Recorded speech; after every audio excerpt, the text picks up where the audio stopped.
Hey, Thick Thotties. Funny seeing you here.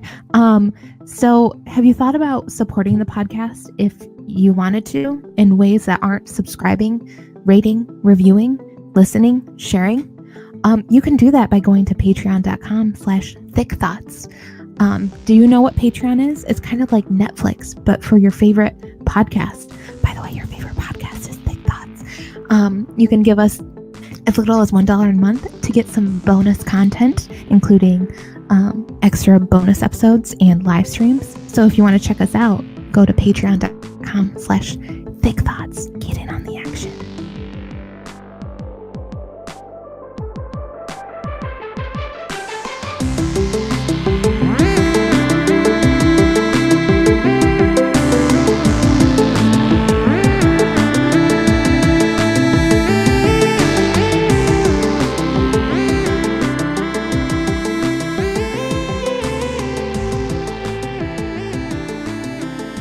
God damn it, Ryan. Can't have any closed doors in this fucking house.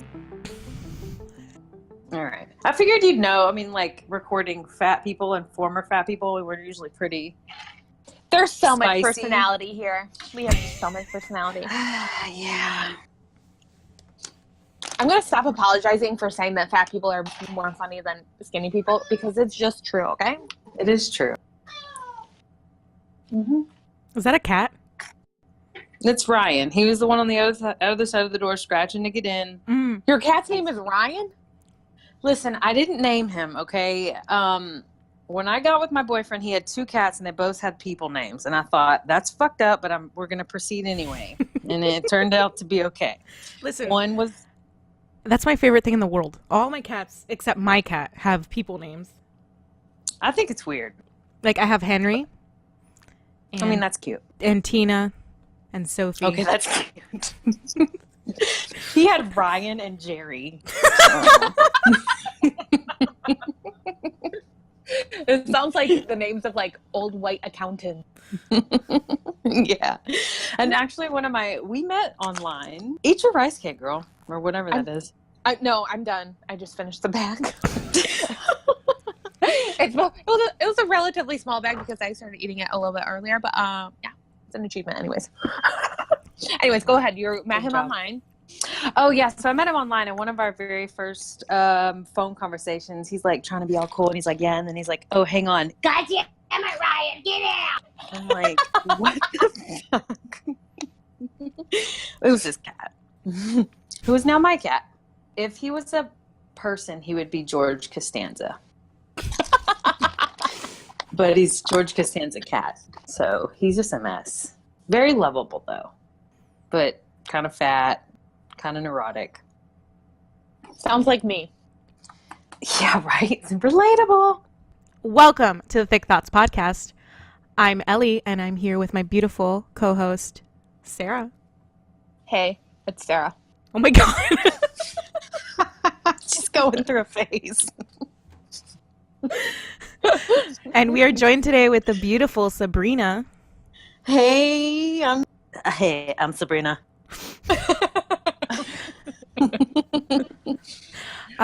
You just recently changed your name. Can you explain to me how it's pronounced? Because Yeah, okay, so I was Sabrina getting slim, but then I didn't want people from my job seeing me in pictures of my panties online, so I thought, well, I'll get rid of the name Sabrina.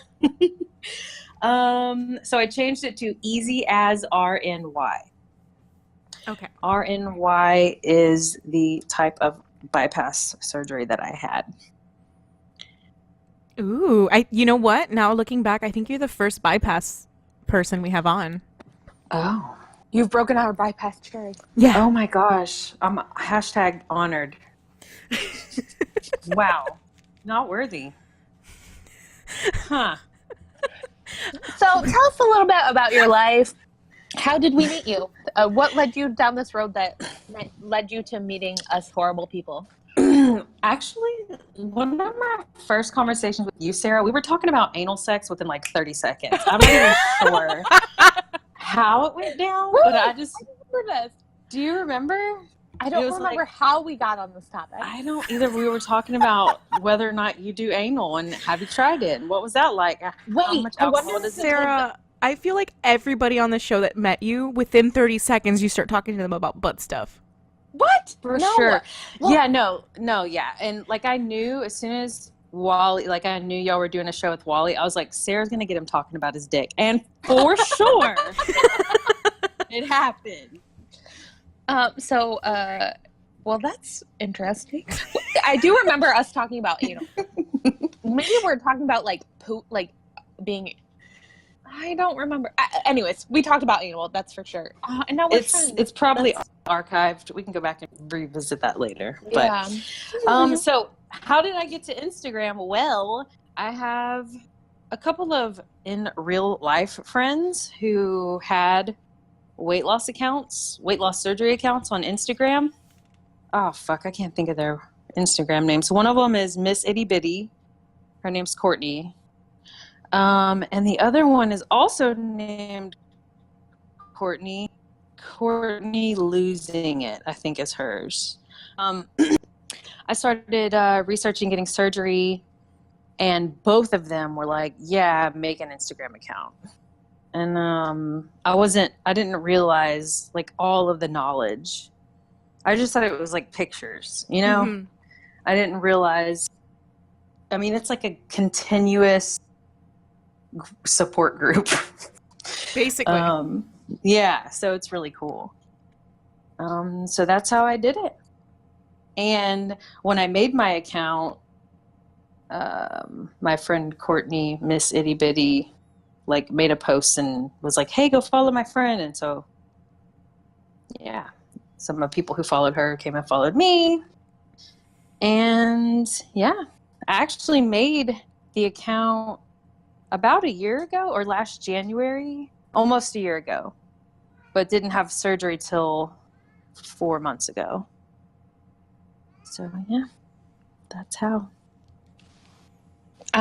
So what brought you to weight loss surgery? So I've been overweight my whole life, starting around age 5. I think my first diet I ever got put on, I was like 7 years old. My mom took me to the doctor and they put me on like 1,000-calorie diet. So the weight thing has always been an issue. In 2013, I got to my very highest weight of 296 pounds. I joined a 12-step program to help people who overeat. I won't tell you the name, but you can read between the lines. And lost like 90 pounds, got down to like 207, but I just couldn't do it. I couldn't, like I was listening to M's episode with Molly, and she was talking about that diet that she has to eat like 4 cups of vegetables at every meal. That's the diet I was on. I was eating like 3 cups of vegetables. And you can really only eat so much cauliflower. You know, it's like, I just couldn't do it. And in that program, you know, it's kind of like you're either in or you're out. So if you mess up with your food, you have to start all over. So you have to go back to the beginning of your journey or whatever and start all over. And I did that, and I started over and I started over and I started over.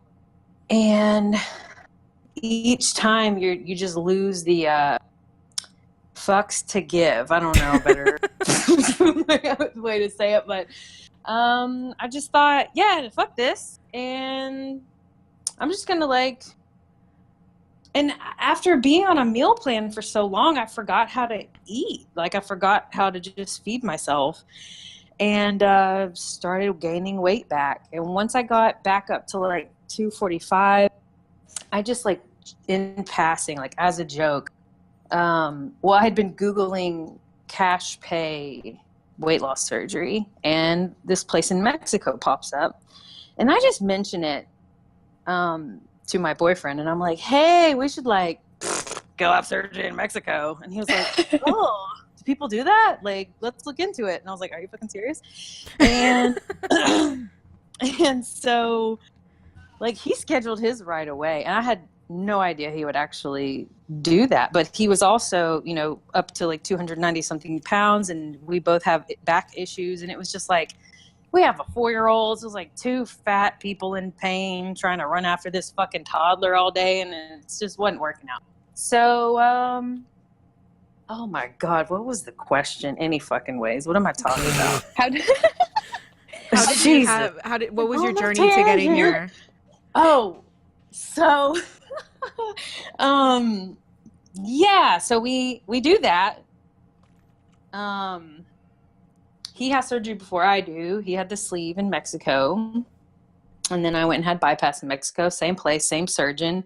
Place is amazing. Anybody listening to this that has any questions about any of that, I'm always open to share my experience. I went through Pompeii Surgical Center, but there's a lot of great surgical centers in Mexico. Just do your research. It's just like here in the States. There's great doctors and there's not so great doctors. So you just have to do your research.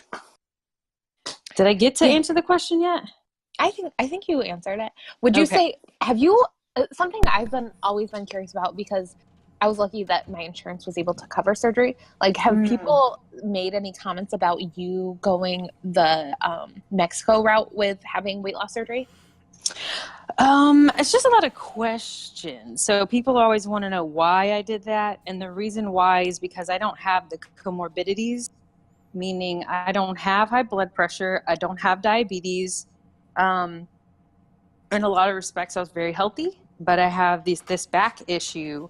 But as far as, so pain is relative. So I go to my insurance, like, but my back hurts and I'm fat, please. And they're like, not so much. But my back hurts real bad. I'm telling you guys, it fucking hurts. And they're like, yeah, honey. Because they're Southern, right? Yeah. But, so no, they want to see that so like James, my boyfriend, he has high blood pressure. And they were still like, no, dog, you got to be on medicine for that. And they wanted him to do, basically they wouldn't tell us no, but they kept stringing us along with shit they wanted us to do. So I was like, I'm not doing that. Got a loan through my credit union. I mean, I pay $122 a month to pay that shit off, and it is so worth it. So, yeah. I mean, it's no basically biggie. like a bougie gym membership, kind of. Yeah. So, Sure. a bougie stomach membership, Yeah. If you think about it, it's like it's like a Netflix subscription, but for your health. Oh. Okay. For living life. Ellie, you are the Bob Ross of weight loss surgery patients. Can I just say that? Bob Ross of words of weight loss surgery patients? No, you are. You inspire. I feel like both of you guys are. Sarah has better one-liners. Don't forget. Oh, never mind. I was going This to quote is turning myself. into a circle jerk right now. Oh, I'm kind of turned on. Like, let's not stop. Okay. I only really love guys, Sarah. we're It's so fine. great. I love Sabrina. Sabrina loves Ellie. Lord. Where were we? So before then, were you like always going to like diets and stuff like that? Did you try like all those crazy ones? Well, I mean, you said you tried the freaking vegetable one, which like that one weirds me out. I've never heard of that before. Like, I don't want to turn into a green bean. Yeah. Yeah, that one was horrible. And you could only eat, I mean, for a while it was working and I was feeling really good. And I just would feel like, great, this is great. But then if somebody came around with like, let's say I wasn't able to get to the food I had to eat, like, having to go to I don't fucking know, a bridal shower. Or just some place where you're gone all day and all they have is a bowl of fucking mints and everyone's going to go out to eat or whatever. It just wasn't doable, Mm-hmm. As far as diets go, I've been on so many diets. Like, I've done those weight loss clinics, where you go get the injection, the B12 injection, and they give you the speed, phentermine or whatever. do not recommend that. Jesus No. Lord. Didn't they crack down on those like a few years ago because some of them had like actual cocaine in it?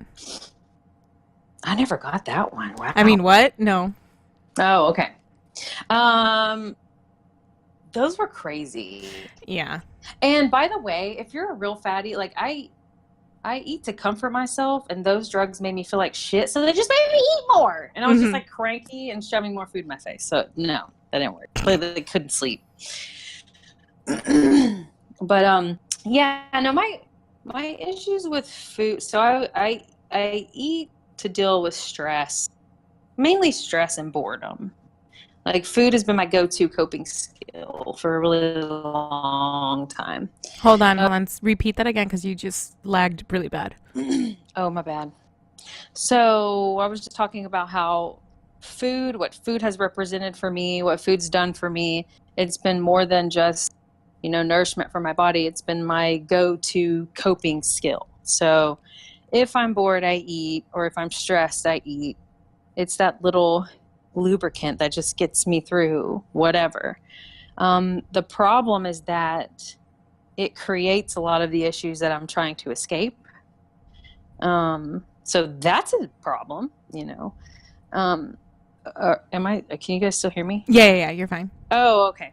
So yeah, overeating, coping skill, not a good one, but it got me through a lot of shit. So now I'm trying to learn new ways to cope. But it's been a whole hell of a lot easier doing it now post-op than it ever was pre-op, because I've been working on this for a long time. But now that I've had weight loss surgery, it's just so much. It just helps, Mm-hmm.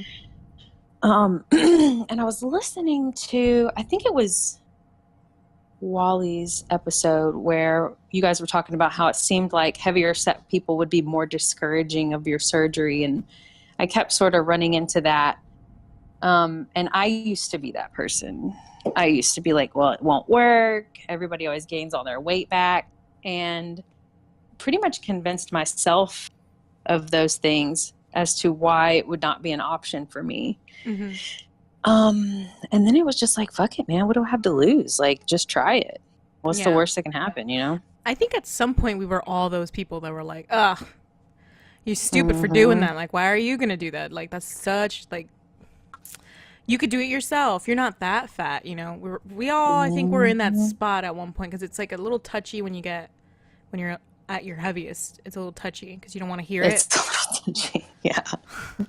Especially watching one of your fat friends just drop 100 pounds and you're like, oh, I mean, that's great. You look great. Yeah. But really on the inside, you're like, why not me?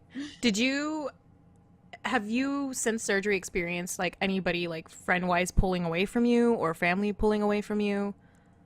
I don't think so, but I don't have any friends that I see face to face. Girl, me neither. I don't really have any friends. It's okay. I have friends, but I don't see them. They live like in 45 minutes or an hour from here, and so no one's really pulled. Yeah, I have friends, Sarah. So I have like I have friends, but like you have rice cakes. Oh yeah. Hey, I have friends. They're in the rice cake aisle. Okay, no, let's talk about your friends. I have a lot of. I have so many friends. No, I have had a lot of coworkers. I don't know. See, me and another coworker had surgery 3 weeks apart at the same place. Like I referred him to where I went. So, and he's lost way more weight than I have. So most of the focus is on him. He looks amazing, by the way. Mm-hmm. Well, he's also a dude, so. He's also a dude. And he also can't eat anything. Like he had the sleeve and he's like, I'm just never hungry. And he just like drinks a couple shakes every day. And I'm like, jealous. Wow. Can't relate. Wow. Yeah, same. And I also have to set timers on my phone for times not to eat. That's how that works. But I don't like the attention my body gets from certain people. Like sometimes it's not really appropriate, and someone at work will be like, "Wow, your waist," and I'm like, "Kid, you not?" It's like creepy, Eesh. Yeah, Oh, it's no. weird. I've said it before. I've said it before, like, can you just please pretend I do not exist like before? Thank you. Yeah, exactly. Mm-hmm. Yeah. And like when I got that job, I was at my lowest weight, and so all these people watched me gain 70 pounds. Fun. And in the course of like a year, because it was like I had always been fat. I just got down to 207 for like a minute and then ballooned back up. And so they're all like, "What's going on?" I'm like, "No, I've always been like this." They don't. Nothing to see here. Yeah, this is the real me.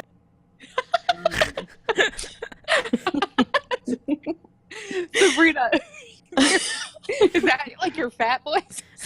That's no, Sarah. This is the real me. Yeah, that's my. Oh, self-deprecation. Fun. Oh my god. Oh, I was gonna ask. So you and your partner both had weight loss surgery. Do you think it impacted your relationship at all? For sure. Well, he can hear me talking, but I'll talk about him anyways. Hi, Jane. We're talking shit about you. He's got his earbuds in, so maybe he can't hear me. But anyway, he's playing World of Warcraft. So it's been really cool sharing this journey with someone else. Just being able to have that closest person in your life to relate to. I love your sensual journey. Sorry. I got that from Jody. I don't know if y'all follow what Jody did, but she's always like, my weight loss journey. But so, pre-op, we were both pretty miserable. Both of us had just gained a lot of weight. And so we were kind of depressed. He was really depressed, and he had back surgery a long time ago. So the weight gain just makes everything hurt, and just he wasn't feeling good. Now he had surgery about 6 months before me. So then I'm having 6 months of food funeral. People talk about food funerals. Well, I had 6 months of that shit, and it was not like, oh my God, it was bad. But like you had a food wake. A food wake. I again. was just like in this, I'm never gonna eat again, which is not true. So don't do that if you're like me. But so anyway, so he's like healing, and I'm working down food, and he would like be all sad, and I'm like, what's wrong? And he would just go, you'll see. And so it was like 6 months of him being like, you'll see everything. So ominous. Yeah. And so I was like, what does that even mean? And I did see, but he had the sleeve, and I feel like the sleeve generally is more restrictive. I could be wrong, but I could eat quite a bit more at 1 month post-op than he could 1 month post-op. Like I made his food, I do his lunches and stuff for the week, and he was eating these teeny portions, and I could eat a lot more. And so the same thing with my friend from work who had the sleeve. He can't really tolerate anything, and I can tolerate a lot. I mean, there's definitely some things I can't eat. But yeah, I have to watch myself. Yeah. So yeah. So we've just been able to relate to each other. I don't know. It's just been neat. And now we both feel better, and so we get along better. It's helped our relationship a lot because you feel better about yourself. So when you feel good about yourself, it automatically, affects how you relate with other people. Yeah. Wonderful. Because I think you hear so often that, like, usually it's like one person in the relationship has it, and it can often be a negative impact on a relationship. But I can see why two people who both have it, it kind of like solidifies your bond, and like you're going through it together, and like. Right. Yeah, I could definitely see how if I would not have had it, and he's over here trying to he's on a journey for health, and I'm over here just acting out every day, being my worst self, then yeah, it would cause some friction, you know? Mm-hmm. Yeah. Excuse me. And you both have like a common goal, you know? So you sort of want that. And there's not really like, I'm trying to think about it, and I'm trying to word it right. Words aren't happening right now. What are words? But Common like, ground. yeah, you guys have like a common ground, and like you have something that you can both like work towards together, rather than Right. one person, I don't want to say outshining the other person in a relationship. Mhm. And then there's Yeah. people that are together also because there's like that. I mean, I'm gonna probably call some people out here. I'm very sorry, but they have sort of like that dynamic where like the person that was heavier doesn't really have a lot of confidence, and then gains some confidence, and the other person gets really self-conscious about that. You know? Yeah, I could see that. Mm-hmm. Well, I ain't going anywhere because he pays the mortgage, right, honey? What'd you say? What? Okay, I'm gonna go in the other room now. Locked in. That's hilarious. Also true, you know. What made you want to get the gastric bypass as opposed to the sleeve? Yeah, that's a question I get a lot. I have a history of stomach ulcers and just stomach acid issues, and I've been on medication for that since I was 17, and so it's kind of a no-brainer for me. I'm just not a candidate for the sleeve. If if you're someone listening and you are on the fence, I would have gotten the sleeve, me personally, but I'm very happy with the gastric bypass. I was terrified of gastric bypass surgery. In my mind, having gastric bypass surgery meant I was going to have strictures, and I would have to go to the hospital to get IV bags of fluid because of the dehydration I was going to have. I would be constipated and have to go to the hospital for like a fucking enema. I thought all my teeth were going to fall out, like all this wild ass shit. And you know why? Wait, can y'all still hear me? Yes, perfect. Okay, so the reason why is I was in all them damn Facebook groups. Were y'all in any of those? Like, they had those Facebook groups that have like 20,000 people in them. I was in one for PCOS. Oh, okay. So they have them for weight loss surgery too, and gastric bypass surgery. And I don't know what it is about Facebook, but all the crazy people are up in there posting. And not just that, but you hear all of the horror stories, because some of this stuff really does happen to people. Mm-hmm. And those are the people posting because they need help. And so that's all I was seeing all the time, not the success stories, just people desperate with their questions. Right. And I was like, oh my God, you know. No, yeah, they say some crazy ass shit with the PCOS, and like, yeah. I like, especially for IUDs. Forget it. Oh yeah. That is like, don't ever ask the public about getting an IUD. I feel like Facebook groups are where like your weird aunt and uncle all go for advice. Yeah. Yeah. You know, like it's not like normal people don't ask random people on Facebook for advice. Right. No offense to anyone who goes on Facebook and asks for advice. Yeah. Please rate and review our podcast. Buy us a coffee. Fuck you if you're on Facebook. Yeah, there's a lot of cars coming down my road. But what? Yeah, so there's a lot of negative stuff out there. And so if you're pre-op and you're following those kinds of pages on Facebook, like, get off of those. Get away from them. Get on Instagram. Like, that's where you'll see people that are doing okay. Yeah. So that's one bit of advice. But I focused on a lot of that negative stuff, and I was terrified. You know, after listening to Emily's episode, you know, she had a lot of the same fears. I could tell she's kind of sketched out about it. And I guess that's normal. I mean, but eerily, I was so calm on the day of surgery. I was like laughing because I had no idea why I wasn't scared. I was like, I don't know what the fuck's going on, but whatever. Like, I just was like rolling with it. So that was cool. Yeah. Same. Yeah. I think I've talked about, like, I was just so calm my mom, the day we're recording this, my mom had surgery earlier this week, just a few days ago, and she was a mess the day of my surgery. But the day of her surgery, she was like calm, and then they were like, okay, we're going to take you back. She's like, okay, now I'm starting to freak out. Yeah. Yeah. Oh, you know what? When they wheeled me back, so they wheeled me in this room next to the OR, so I could hear them performing surgery on the guy before me. Oh my God. They had, oh my God, I'm just now remembering this.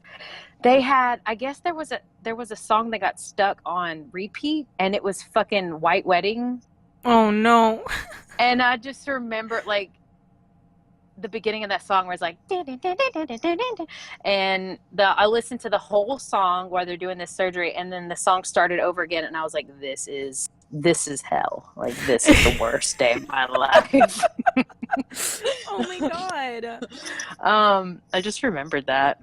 And then they finished that guy, and then so in the United States, usually you're already asleep by the time they're strapping you down and doing all this stuff. I was still awake. Like, the medicine was kicking in, but they're already like strapping my arms down, and I was like, oh, this is awful, and then I was asleep. You So lived my nightmare. I'm so sorry.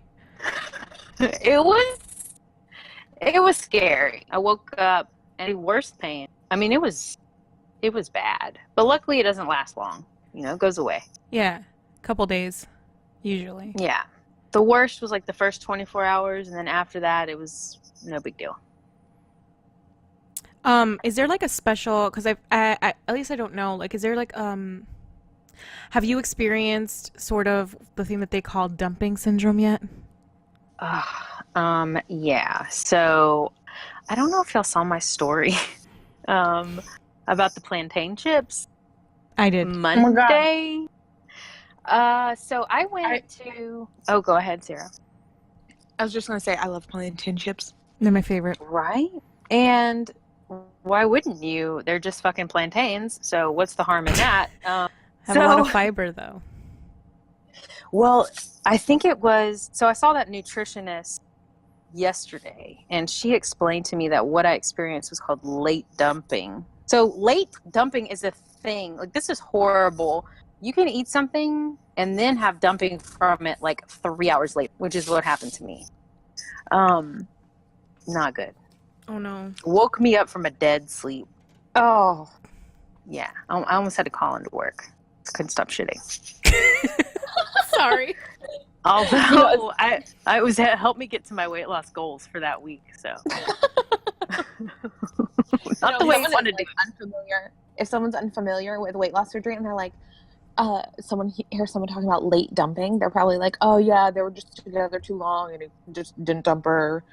You know, should have dumped her sooner. Fuck. Should have shit her out sooner. You know. Well, yeah, for those listening that have no idea what the fuck we're talking about. So dumping syndrome usually is like when you eat and it like, from what I understand, it exits your stomach fast or something, like too quick for it to process correctly. So you end up either immediately vomiting and then diarrhea, and then you're sweating, and then you are really, really hot. Yeah, heart racing. It's almost like a weird diarrhea panic attack.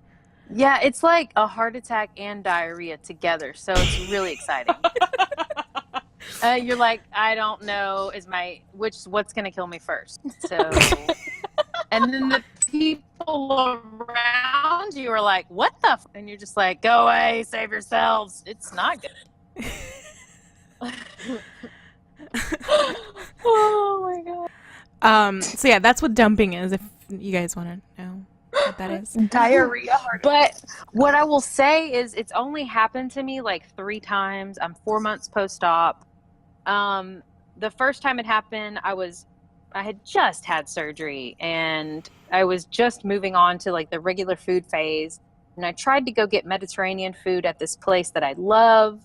And I had the fried cauliflower, but I was like, this is too greasy. So I was chewing it and spitting it out, not realizing that I was swallowing the grease. And yeah, so that was my first bad that did fail. Oh my god.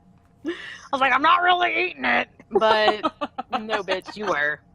So that sucked. That was my first experience with that ever. And the second time was totally my fault, 100%. I had some chocolate cake from Luby's and washed it down with water, which does the thing that makes it move too fast into your body. So that was a horrible dumping episode. And then the last time was those goddamn plantain chips, man. I had too many of them, first of all.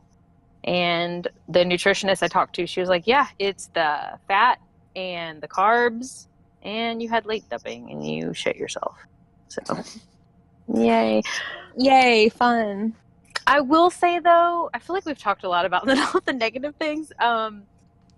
Everything that I've experienced has been such a small fucking price to pay for having lost 50 pounds in 4 months. Mm-hmm. You know? So, and if like you didn't, as if I didn't overeat and make myself fucking sick pre-op. Yeah, I did that shit too. So, you know, it can happen. And it's a learning thing. I don't get sick and nauseous as much as I used to in the beginning because I'm learning. You put your hand on the hot stove enough times. God, hopefully you stop putting your fucking hand on the hot stove, you know.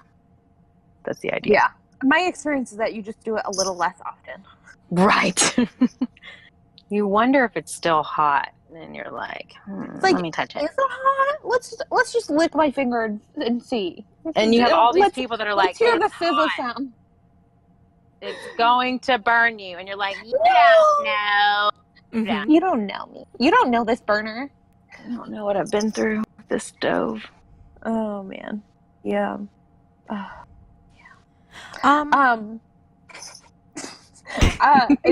If you don't want to talk about this, you can tell me to fuck off. But Okay. you know me. I got Wally to talk about his dick. So Oh Jesus. how is your My name's vagina. Sarah- how's your vagina? How is your sex life? What? Oh. Sarah, oh, get out of my better. brain. I was literally gonna fucking ask her. We got dirty minds. I know. Well, I can tell you that it's better because both of us had pretty chronic back pain, and I was getting to where I was like a fucking like a turtle on its back. Like I was having a hard time getting up. So even if I'm in bed and he's like, "Take your pants off," and I'm like, like it's really hard. Take them off for me. That I'm like, give me a minute.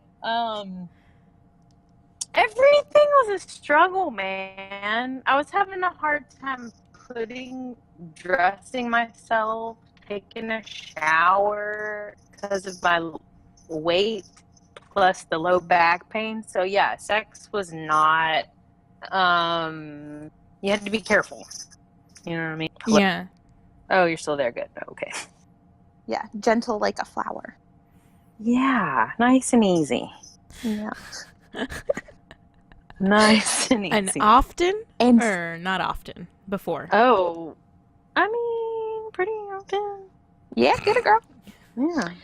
So how has it changed? How have things changed now that you guys are hotter, sexier bitches? Well, there's just less flesh. So it's just like there's just less flesh, and like one of us is gonna have skin hanging on the other one, and it's kind of funny. So we need to get a kick out of that. Wait, I'm like, move your skin fold so I can see your dick. It's not that bad. I've never said that. My aunt listens to. My aunt is 100% gonna listen to this, but that's okay. What's your aunt's It's fine. name? Sissy. Hi. Thanks for listening. Rate and review. Thank you. She's great. She's like the only one of my family members that I've allowed to follow me. She's the one who went with me to Mexico. Aw, Yeah, we love she's amazing. supportive aunt. Mm-hmm. She's super, super supportive. She's great.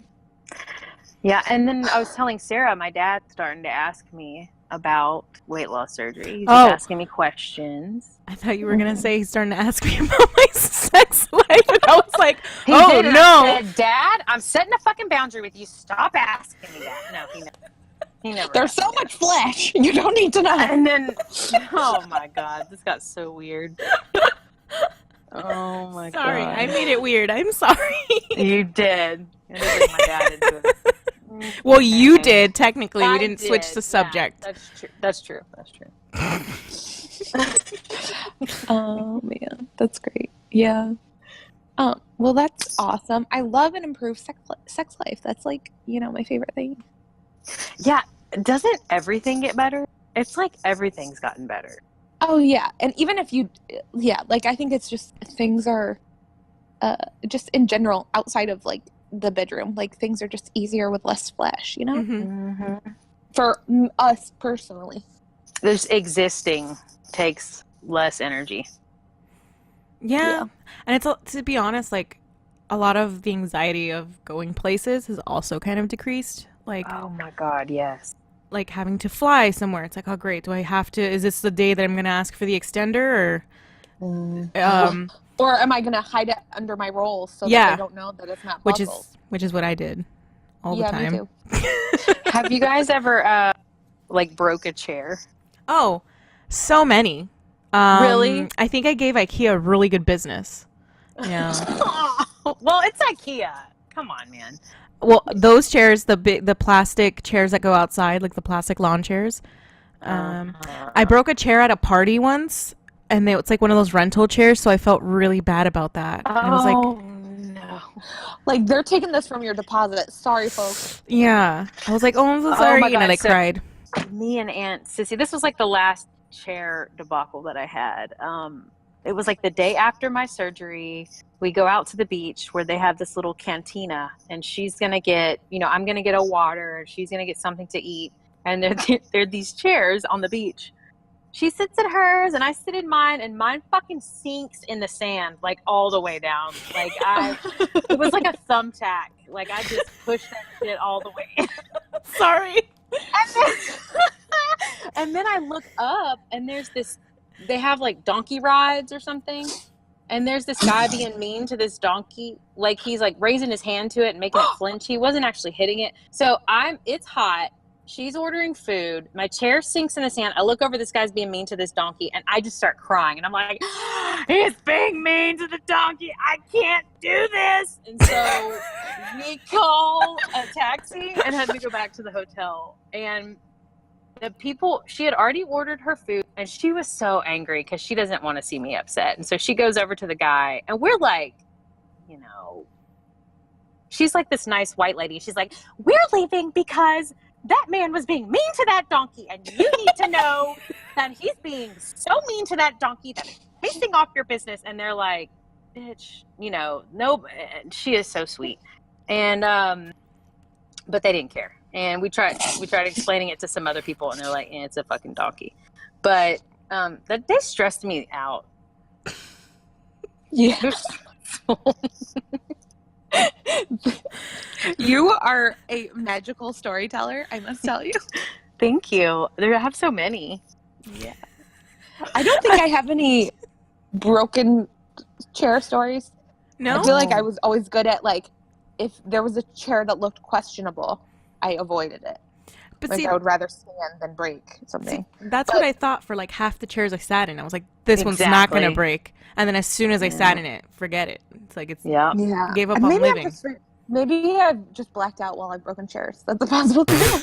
I've left Yeah. a that's what trail I'm of thinking. broken chairs in my wake. I broke a movie theater chair one time too. Like one of those reclining ones. I sat in it, and the Ooh. back was like, and my mom was with me. She just started laughing, and I was like, I hate you. It was so embarrassing, and she couldn't stop giggling. She's like, my fat daughter broke a chair. Oh. I will say, speaking of movie theaters, it was like a big NSV for me to be able to sit in it and not have my fat roll onto the other person in those movie theater chairs. Oh yes. Mm-hmm. I remember that one. I was like, Like- oh, I'm gonna share my popcorn with you. Also, my side rolls. yeah. What I would you do call is them hope what I would do is when I would sit in the chairs is I would lift up the seat, the little thing with like my friends, and I'd be like, no, it's just way more comfortable without that thing there. though. just on the one side of me, and I would always sit at the end of like the row of 5 people, and then I would always lift it up to my right side and be like, "Oh no, it's just better for everybody if we do this." And they knew. I'm sure They knew. sure they did. You're like, this is my thing. I just like the armchairs up. It's just my thing. That has nothing to do with my waist. There's a lot of shit I used to do like that. I'm pretty sure you have some things that you used to do like that too. For sure. Oh, I'm trying to think of something. No. Okay, like when you go to sit in a booth and you automatically like shove the table over. Like, there's not enough room on this side. Yeah. Or usually if the chair or if the table is movable, like you spot and see which side is bigger and like go for that one. And have my ass facing the wall so I can face all the people. I don't want them taking pictures of my big ass. Or, like waving through, like if you're at a wedding and you have to like navigate through a bunch of tables and chairs and stuff, like taking a mile longer to go so that you don't have to like try and squeeze your fat ass through anything. The way we lived. But you gotta say, I ate some fucking Oreos, man. So it wasn't really that bad, you know? Yeah. I had a food party every day. Once I got off that vegetable diet, I would do I'm pretty sure they call it binge eating disorder, but I would food party, BED, or whatevs. I would now that you said that, I'm like, that's exactly what I did for like 2 weeks before my surgery. Great. Yeah. Well, I would like white knuckle it all day, every day. And I'd be like, I'd eat sensibly all day. But after work, man, I would hit the drive-thrus and I would like get food for me. And then it makes me sad, but I would get food for Grayson also. And my evening would consist of like driving home, driving through the drive-through places, and then or going to the grocery store and getting all the different things that I was craving, and then just sort of laying them around me on the couch and just eating them. And so now I'm saving so much money and time. I have so much more money and time now. It's crazy. I feel like I still have to get used to I don't eat as much stuff, so I have to stop fat brain ordering things. And it's been a year already. So same. And also I feel like I spend more money on food because now I'm buying like not higher quality food, but I'm buying like protein bars aren't cheap, you know what I mean? They're not. There are protein shakes. Worth it, Ellie. Ellie, you are worth those $8 protein bars, Ellie. Whoa. Thank you. You are. Thanks. I feel really good about them. They're like really expensive. Yeah. I've been on a Power Crunch bar kick lately. Because they're the greatest, and anybody that says otherwise can fight me.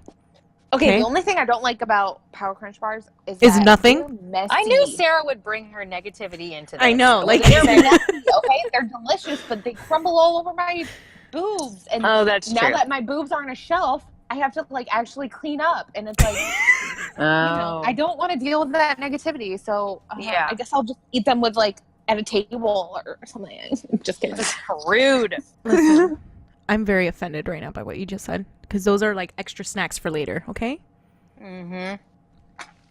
Don't talk about me like that. I love you so much, Sarah. Okay. I like you as a friend, but it's okay. Wow. Dang. I'm never sharing a Power Crunch bar with you. Hashtag Power sponsor us, please. Power Crunch bar, thank you. Oh, for sure. If Power. I mean, just kidding. I really like Power Crunch bars. They're definitely not messy at all. You heard it here. They're just like if you liked whatchamacallits before, which I never ate them before, but if you like them, that's exactly what a Power Crunch bar is. It's like a big Twix. Yeah. No, it's not a true. Twix. Not a Twix, sorry. Kit Kat. Sorry, Like that's Kit the one. Kat. Yeah, Stop, fatty. You should know this. I know, sorry. Poor like a big fatty. sugar wafer. I They don't are want a little bit triggering. They're a little bit candy bar-ish, so you got to go easy. Or I don't eat them every day, but I have them around. I'm eating one right Yeah. now. No, I'm just kidding. I'm not eating. So you have a little a cherub in your life. I have a child. Yes. That's he's an angel, right? Or something? He's really well behaved. He has no behavioral issues whatsoever. Of course. No kids do. No. And he doesn't cause me emotional distress at all. So do you think like going on this journey has impacted how you are a parent or anything like that? Yeah, so I've noticed he's now, so we didn't have meal times before. It was just like binge eating. So now there's like meal time. So I'm having to teach him, you've had your dinner, you had a snack, you had a glass of milk. It's over, bro. It's done. We're done. And I don't know how many so I haven't actually ever been around any other kids like at all. So I don't know what kids are like really, but so I'm winging it is what I'm saying. But he just wants something out of the fridge all the time. And I'm like, fuck, man, he's just like me. And I taught him that. He watched me do that. And so I'm trying to now teach him other things. So we go for walks. We do not continuously get things from the kitchen. We try to have like, here's your meal time. This is when it's time to eat. And then I'll give into a snack or something later, but he will for the rest of the night be like, I'm hungry. And he's not hungry. He wants to get whatever it is, open it up, take a bite, and then he's done with it. And then he wants to move on to something else. And I'm pretty sure all kids probably do that, but we're working on it. Yeah. Yeah, I mean, it's good to establish those like habits early on. Yeah. Because I know my unhealthy eating habits started around that age. Oh, yeah. I think, you learn from your parents. So, like the fact that you and your partner are both like making these adopting this healthier lifestyle. That's also something he learns, and he's so lucky to have you as parents. You and your partner. That's nice. I think I'm a cool mom. But also you're definitely a cool mom. You're like the coolest. No, guys. Like, can I? I was gonna say something really bizarre, but I'm not going to. You did ask me to adopt you when you had been drinking. I don't know if you remember that. Oh wait, that I probably was about to just say the same thing. I was gonna be like, can I pretend that I came out your vagina? But I was like, oh, Sarah, that's a little too far. Okay. Yeah. But we had this conversation, drunk Aunt Sarah. I'm now sober, so I don't have any excuses. So you heard it here, folks. I'm just as weird sober. Anyways.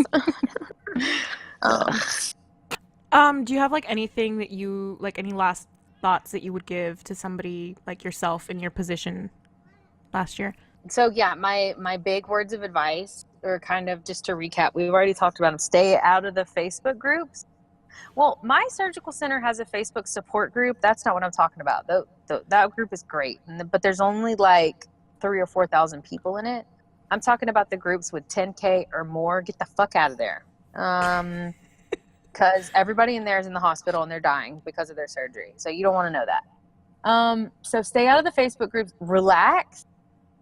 Like, you're not going to work through the problems of the future that haven't happened yet by worrying about them. So just like chill and take it one day at a time. The pre-op diet, do the best you can.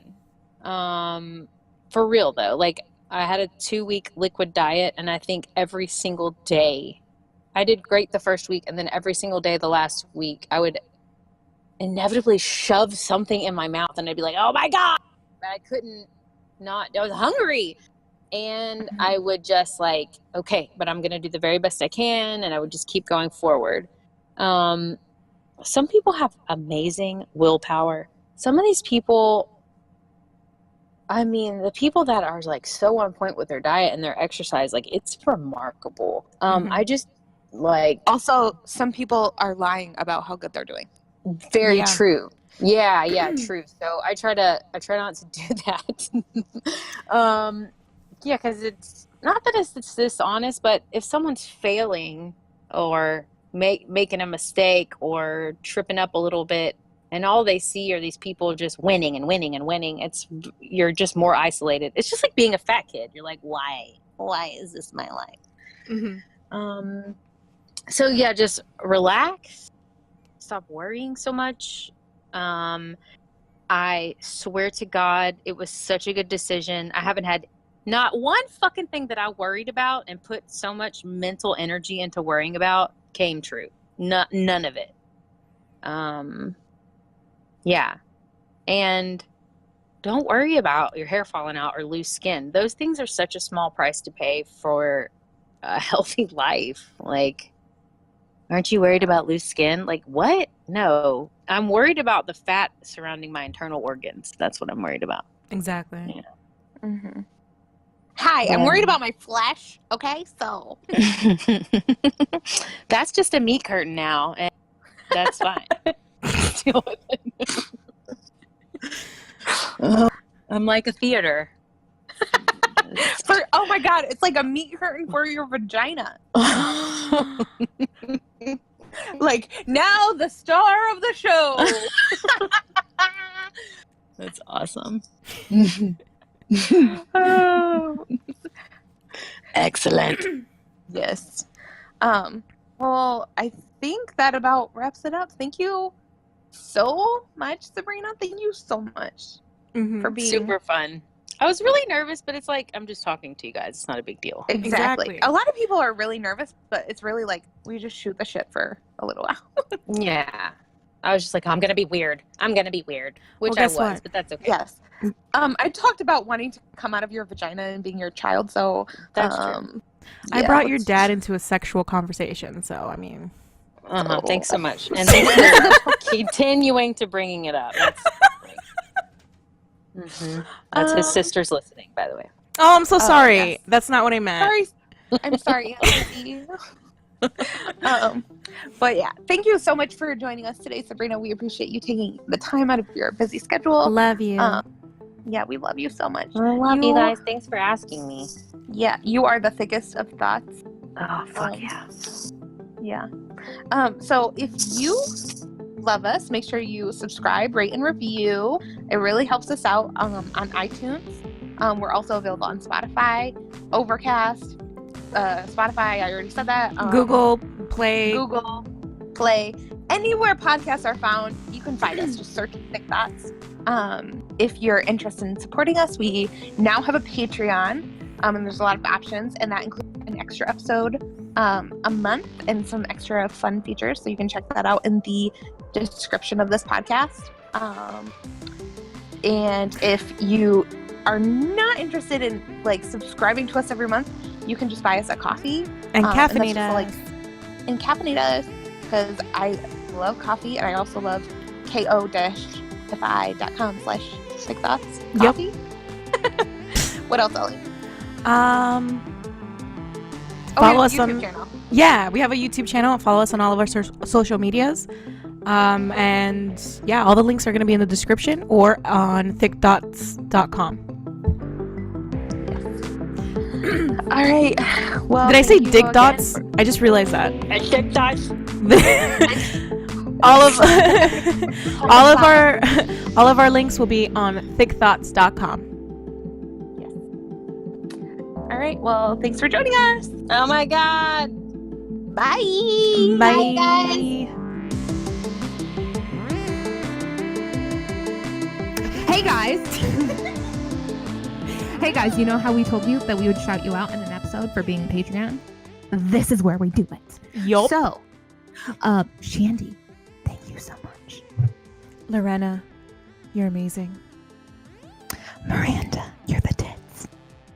Quinn, you're a win. Christina, hi. Tom, I don't know if you ever had a MySpace, but you're not that Tom, but you could be. So thank you to our patrons for supporting us. We appreciate you so much. Thank you so much. Thank you. Thanks. Thanks. You're the tits. Why am I so weird? I've definitely got a face for radio.